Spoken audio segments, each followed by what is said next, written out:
At the first light of dawn, Lake General Carrera awakens beneath the vast Patagonian sky. Its glacial waters shimmer in shades of turquoise, sapphire, and silver, reflecting distant mountains crowned with snow. A small boat moves quietly across the surface, its wake briefly disturbing the perfect stillness. Ahead, pale marble rises directly from the lake. It does not resemble ordinary stone. Its walls curve like frozen waves. Its pillars twist like ancient roots, and its shadowed entrances open into chambers shaped with impossible elegance. Inside the caves, sunlight passes through clear blue water and rises again as reflected color. White marble becomes cobalt. Gray veins turn violet. Bands of gold, rose, and charcoal appear, disappear, and return with every ripple. There is no human architecture here, no chisel, blueprint, or builder. Only the soft echo of water touching rock and the patient silence of geological time. In this remote corner of Patagonia, water has taught stone to flow and created one of Earth's most breathtaking natural cathedrals. The marble caves lie along the shoreline of Lake General Carrera in Chile's remote Icen region, near the small settlement of Puerto Rio Tranquilo, shared by Chile and Argentina. The lake is known as Lake Buenos Aires on its eastern side, and is also associated with the older regional name Colenco, covering approximately 1,850 square kilometers. It is the largest lake located entirely or partly within Chilean territory. The lake occupies an immense basin surrounded by the Patagonian Andes. This basin was shaped by tectonic activity and later deepened by enormous glaciers that once moved through the region. As the climate warmed and the ice retreated, meltwater filled the depression, forming the vast glacial lake seen today. Along its western shoreline stand ancient marble formations estimated to be hundreds of millions of years old. The rock began as limestone, largely composed of calcium carbonate, deposited in an ancient marine environment. Over geological time, heat and pressure deep within Earth's crust recrystallized the limestone into marble. Mineral impurities created the stone's distinctive bands and swirling patterns. White and gray dominate, but veins of blue, yellow, brown, pink, and black pass through the walls like brushstrokes. The most celebrated formations are known as the Marble Cave, Marble Chapel, and Marble Cathedral, names inspired by their graceful columns, vaulted ceilings, and monumental chambers rising from the water. The carving of the marble caves began after the immense glaciers of the last ice age withdrew from Patagonia. For thousands of years, these glaciers had deepened the basin of Lake General Carrera, grinding the landscape beneath their enormous weight. As the climate warmed and the ice retreated, meltwater filled the depression and began a slower, quieter form of sculpture. Wind-driven waves repeatedly struck the exposed marble along the shoreline. Water entered natural fractures, compressed air into narrow cracks, loosened tiny particles, and carried them away. During storms, the lake attacked with greater force, widening openings and hollowing the rock near the changing waterline. Over countless seasons, shallow notches became passages. Passages became chambers, and resistant sections remained standing as pillars, arches, and overhanging roofs. Chemical weathering worked alongside this physical erosion. Marble consists mainly of calcite, a crystalline form of calcium carbonate. Rainwater and lake water absorb small amounts of carbon dioxide, becoming mildly acidic. When this water touches calcite, it slowly dissolves the mineral, smoothing rough surfaces and enlarging weaknesses already opened by waves. The process remains active today. The caves are not sealed underground chambers, but flooded shoreline labyrinth connected directly to the lake. Every ripple continues the work begun millennia ago. Their blue appearance comes from reflection rather than from blue stone alone. Sunlight enters the crystal-clear glacial water, which absorbs and scatters different wavelengths before casting luminous turquoise and cobalt reflections across the pale marble walls. As the sun changes angle, these reflections travel across the curved interiors, revealing bands of gray, gold, rose, and black that seem to ripple like fabric. The marble caves stand within one of Patagonia's most dramatic climatic transition zones. Moist air arriving from the Pacific Ocean rises over the Andes, cools, and releases rain or snow across the western slopes. Farther east, the mountains create a rain shadow, producing drier grasslands and open steppe. Around Lake General Carrera, these forces bring sudden and unpredictable weather. A morning of glass-like water and clear blue skies may quickly give way to powerful winds, cold rain, or steep waves. Winters are long and harsh, while summers are comparatively mild, with extended daylight illuminating the lake and surrounding peaks. Seasonal snowmelt from the Andes feeds rivers and streams that flow into the basin. These waters influence the lake's level, temperature, clarity, and color.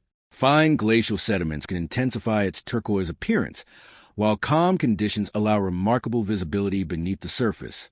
The surrounding ecosystem reflects this climatic contrast. Forests, shrublands, wetlands, rocky cliffs, and Patagonian steppe exist close together, creating varied habitats within a rugged landscape shaped by altitude, wind, water, and ice.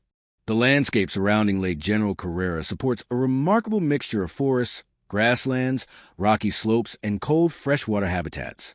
In wetter areas, native trees such as lenga, neer, and coig form windswept woodlands, while shrubs like caliphate grow across drier ground.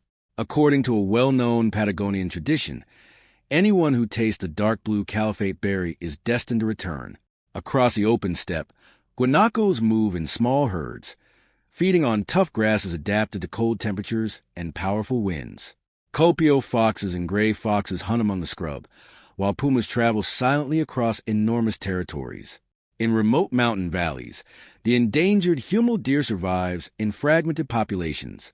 Above the cliffs, Andean condors glide on rising air currents, their vast wings carrying them with little effort. Waterbirds gather in sheltered bays and river mouths, while fish and aquatic organisms inhabit the lake's cold, oxygen-rich waters. Together, these species form a resilient ecosystem shaped by isolation, altitude, glacial water, and Patagonia's demanding climate. Long before roads and modern settlements reached this remote part of Patagonia, indigenous peoples traveled through the surrounding valleys, steppe, and mountain passes. Communities associated with the broader Tehuelche cultural world moved across southern Patagonia, following seasonal resources, hunting routes, and natural pathways between the Andes and the eastern plains. The lake has also been remembered through the name Calenco, often understood as an indigenous name connected with the idea of powerful or stormy waters. Such a name reflects the character of the lake itself, beautiful and life-giving, yet capable of becoming dangerous when Patagonian winds rise suddenly across its wide surface. There is limited documented evidence of a specific traditional ceremony or legend devoted directly to the Marble Caves. Their cultural significance is therefore best understood within the wider relationship between people and the landscape. Water provided routes, food, orientation, and survival, while mountains and valleys shaped movement and memory. Later residents gave the formations names such as chapel and cathedral, comparing their arches and pillars to sacred buildings. The names reveal humanity's instinct to recognize spiritual meaning in places of extraordinary natural beauty. The Marble Caves have no single dramatic moment of discovery. Long known to local residents and travelers of the General Carrera Basin, they gradually entered wider public awareness as access, navigation, and settlement expanded through Chilean Patagonia. Puerto Rio Tranquilo eventually developed into the principal gateway to the formations. Geologists, conservation authorities, photographers, and filmmakers began documenting the caves more closely, transforming them from a remote regional landmark into an internationally recognized natural wonder. For scientists, the site offers a visible record of several geological processes working together. The marble preserves mineral bands, folds, and fractures produced during metamorphism, while the chambers demonstrate how wave action, fluctuating water levels, and chemical weathering can reshape exposed carbonate rock. The surrounding basin also provides evidence of Patagonia's glacial history and the retreat of the enormous ice masses that once dominated the region. Recognizing their exceptional scenic and geological importance, Chile declared the Marble Chapel a nature sanctuary in 1994, formally protecting it as part of the nation's natural heritage. Today, the journey to the Marble Caves usually begins in Puerto Rio Tranquilo, where visitors board small motorboats or kayaks for crossing. The lake determines every expedition. On calm days, vessels pass beneath low arches and enter chambers where polished walls seem to bend like frozen waves. When powerful Patagonian winds rise, however, rough water can make access difficult or unsafe. Tourism has transformed the caves into one of the defining attractions of Chilean Patagonia. Local guides contribute more than transportation. They interpret the landscape, navigate narrow passages, choose safe routes, and understand how quickly weather conditions can change. For photographers, the caves offer a spectacle that never repeats itself. Morning light may reveal pale turquoise water and submerged marble. Near midday, stronger sunlight creates brilliant cobalt and electric blue reflections. Beneath clouds, the chambers become silver, green, violet, and charcoal. Every ripple rearranges the image. Reflected light climbs across columns. Mineral veins appear and disappear, and a passing cloud can transform an entire chamber within seconds. The camera captures only one fleeting moment, while the caves remain in motion, an ever-changing collaboration between stone, water, weather, and light. Although the marble caves appear timeless and indestructible, the sanctuary depends on a delicate balance of water, climate, geology, and responsible human access.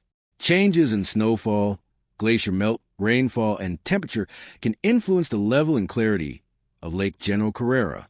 Over time, these shifts may alter the cave's reflected colors, shoreline erosion, and the seasonal conditions that make the formations accessible. Growing tourism also creates pressure. Increased boat traffic can produce noise, fuel pollution, congestion, and repeated waves near the marble walls. Careless contact, climbing, littering, or entering restricted areas may damage surfaces that took thousands of years to form. Even small impacts become significant when repeated by large numbers of visitors. Conservation, therefore, requires more than protecting the caves themselves. It also involves safeguarding the surrounding watershed, native vegetation, wildlife habitats, and nearby communities. Trained local guides play an essential role by enforcing safe distances, explaining environmental rules, and preventing harmful behavior. The site's status as a protected nature sanctuary provides an important legal foundation. However, lasting preservation depends on scientific monitoring, sustainable tourism limits, environmental education, and cooperation between authorities, residents, researchers, and visitors. The marble caves can remain a source of wonder only if admiration is matched by restraint. The marble caves reveal what nature can create when given enough time. Their arches, columns, and luminous chambers were shaped not by sudden force, but by countless waves repeating the same quiet movement across thousands of years. Within their polished walls lies a memory of ancient seas, buried limestone, tectonic pressure, retreating glaciers, and changing light. They remind us that the softest forces may leave the deepest marks. Water taught stone to curve, shimmer, and seemingly flow, creating a masterpiece that is still unfinished.